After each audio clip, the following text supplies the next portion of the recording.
বন্ধুরা, একজন মহিলা প্রতিদিন তার স্বামীর সঙ্গে গাড়িতে করে অফিস যেতেন, কিন্তু পথে যেখানে ট্রাফিক সিগন্যাল বা লাল বাতিতে গাড়ি থামত, সেখানেই কিছু ভিখারি এসে তাদের গাড়িকে ঘিরে ধরত এবং সাহায্যের জন্য হাত পাতত। তাদের মধ্যেই ছিল এক ছোট্ট ছেলে। কখনো সে বেলুন বিক্রি করত, কখনো কলম, আবার কখনো খেলনা। প্রতিদিন সে একই গাড়ির পাশে এসে দাঁড়াত। ধীরে ধীরে সেই মহিলার হৃদয়ে ছেলেটির জন্য একটি অনুভূতি জন্ম নিতে শুরু করল। তার সরল কথা আর নিষ্পাপ মুখ দেখে মহিলা মুগ্ধ হয়ে যেতেন। কিন্তু একদিন হঠাৎ ছেলেটির অ্যাক্সিডেন্ট হয়। এই খবর পেয়ে ওই মহিলা দৌড়ে হাসপাতালে পৌঁছন এবং সেখানে গিয়ে এমন এক বড় সত্যের মুখোমুখি হন যা তার জীবনকেই পাল্টে দেয়। কেননা সেই ছেলে আর কেউ নয়, তার নিজের সন্তান। হ্যাঁ বন্ধুরা, ওই ছেলেটিকে জন্ম দেওয়ার পর কোন এক কঠিন পরিস্থিতিতে তাকে ছেড়ে গিয়েছিল ওই মহিলা। এই সত্য জানতে পেরে ওই মহিলা কান্নায় ভেঙে পড়েন। কিন্তু প্রশ্ন হচ্ছে, এমন কি হয়েছিল যে একজন মা নিজেই তার শিশুকে ত্যাগ করতে বাধ্য হয়েছিলেন? আর যখন তার স্বামী এই ঘটনাটি জানতে পারেন, তখন তিনি কি করেন? এই কাহিনীটি এক মা ও সন্তানের হৃদয় ছোঁয়া সম্পর্কের গল্প, যা আপনাদের মন ছুঁয়ে যাবে। তবে ভিডিও শুরু করার আগে আপনাদের অনুরোধ করছি, যদি এখনও আমাদের চ্যানেল সাবস্ক্রাইব না করে থাকেন তাহলে চ্যানেলটিকে সাবস্ক্রাইব করে ফেলুন। এটি মুম্বাইতে ঘটে যাওয়া একটি ঘটনা, যেখানে প্রতিটি গলিতে যেন লুকিয়ে থাকে কোন না কোন গল্প। তেমনি এই ঘটনার সূত্রপাত হয় শ্যামনগর থেকে। এখানেই বাস করত রাজু ও লতা। রাজু ছিল একজন পরিশ্রমী ও বুদ্ধিমান মানুষ। শ্যামনগরে তার একটি কম্পিউটার ও ল্যাপটপের দোকান ছিল। তার স্ত্রী জবা ছিল এক শিক্ষিত সংবেদনশীল মেয়ে। প্রতিদিন সকালে তারা একসঙ্গে গাড়ি করে শ্যামনগরের দোকানে যেতেন। দোকান ভালো চলত। জবা তখন 6 মাসের অন্তঃসত্ত্বা ছিলেন। কিন্তু একদিন শ্যামনগরের ট্রাফিক সিগন্যালে একটি নতুন কাহিনী জুড়ে যায় তাদের জীবনে। শ্যামনগরের রেড লাইট ছিল মুম্বাইয়ের ব্যস্ততম ট্রাফিক, যেখানে গাড়ি থামা ছিল প্রতিদিনের ব্যাপার। প্রতিবার যখন তাদের গাড়ি সেখানে থামত, তখন কিছু পথ শিশু ও দরিদ্র মানুষ এসে গাড়িগুলোকে ঘিরে ধরত। কেউ ভিক্ষা চাইত, কেউ ফুল বিক্রি করত। এই শিশুদের মধ্যেই ছিল 10 বছর বয়সী একটি ছেলে, নাম শুভ। শুভ কখনো বেলুন বিক্রি করত, কখনো পেন, আবার কখনো ছোট ছোট খেলনা। একদিন যখন রাজুর গাড়ি সিগন্যালে থামে, তখন শুভ এসে হাজির হয়।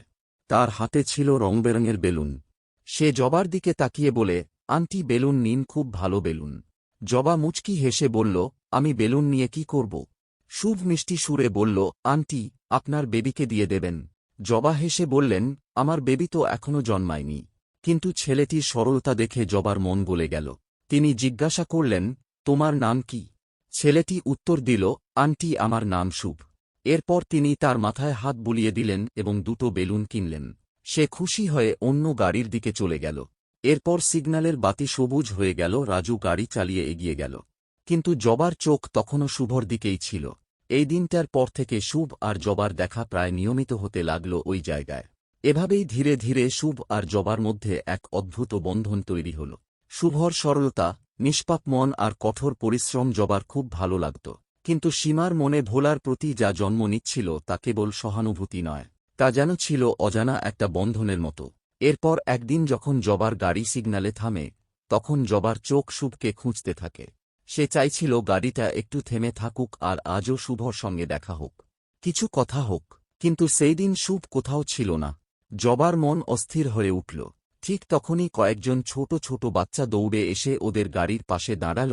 তারপর একজন বলল, আন্টি, আপনি শুভকে খুঁজছেন? জবা সঙ্গে সঙ্গে বলল, হ্যাঁ, শুভ কোথায়? আজ তো ওকে দেখছি না। তখন একজন বলল, আন্টি, শুভর অ্যাক্সিডেন্ট হয়ে গেছে। এই কথা শুনে জবার হৃদয় যেন থমকে গেল। সে কাঁপা গলায় জিজ্ঞেস করল, কি বলছো তোমরা? এখন কোথায় শুভ? বাচ্চারা জানালো, সকালে যখন সে বাড়ি থেকে রওনা দেয় এই ট্রাফিক সিগন্যালে আসার জন্য, তখন একটি দ্রুতগতির গাড়ি তাকে ধাক্কা মারে। তারা আরও বলল, আন্টি, ওর অবস্থা খুব খারাপ, মাথায় অনেক চোট লেগেছে, ওকে হাসপাতালে নিয়ে গেছে। জবার চোখে জল চলে এলো। সে সঙ্গে সঙ্গেই রাজুকে বলল, আমাকে শুভর বাড়ি নিয়ে চলো প্লিজ, আমার মনটা খুব অস্থির লাগছে। রাজু বলল, জবা, আমি এখন দোকানে যাচ্ছি, তুমি বাচ্চাদের সঙ্গে যাও ওদের বাড়ি। যদি কোন সাহায্যের দরকার হয় তাহলে আমাকে ফোন করে জানিও। জবা 2 বাচ্চাকে সঙ্গে নিল এবং একটি অটো ধরে রওনা দিল। রাস্তায় তার মন ভীষণ অশান্ত ছিল। শুভর সেই হাসি মুখ, নিষ্পাপ চোখ আর ছোট ছোট কথাগুলো তার মাথায় ঘুরপাক খাচ্ছিল। কিন্তু তার হৃদয় জোর গলায় বলছিল, তাকে শুভর কাছে পৌঁছাতেই হবে।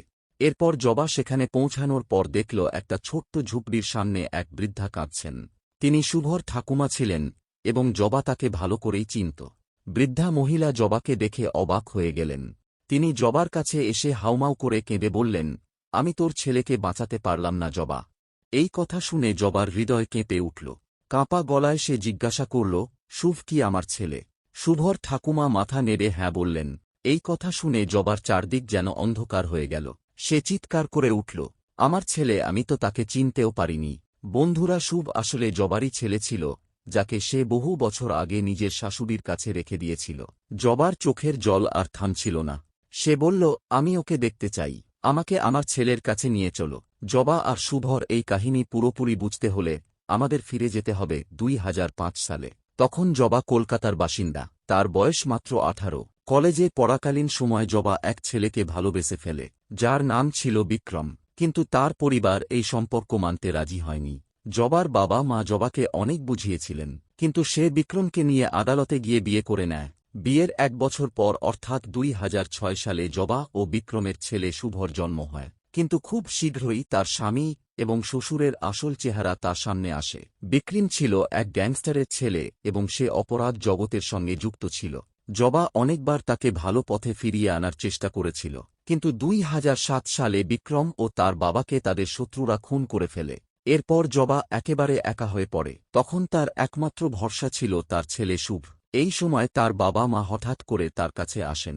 তারা বলেন, জবা, বিক্রম এখন নেই, তোমার বয়স এখনো কম, তুমি নতুন জীবন শুরু করো, আমরা তোমার আবার দিয়ে দেব, কিন্তু একটা শর্ত, তোমায় শুভকে ছেড়ে দিতে হবে।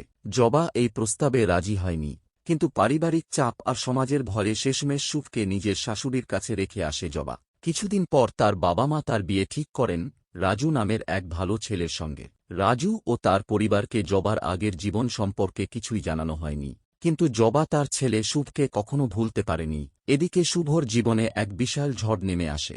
তার কাকার মৃত্যু হয়। কাকার মৃত্যুর পর পরিবারের সবাই শুভকে একটা বোঝা হিসেবে দেখতে শুরু করে, কারণ পুরো পরিবারের খরচ চলত তার কাকার উপর। শুভ যখন 10 বছরের হয় তখন সে দেখতে পায় রাস্তাঘাটে অনেক বাচ্চা নানান জিনিস বিক্রি করে টাকা রোজগার করছে।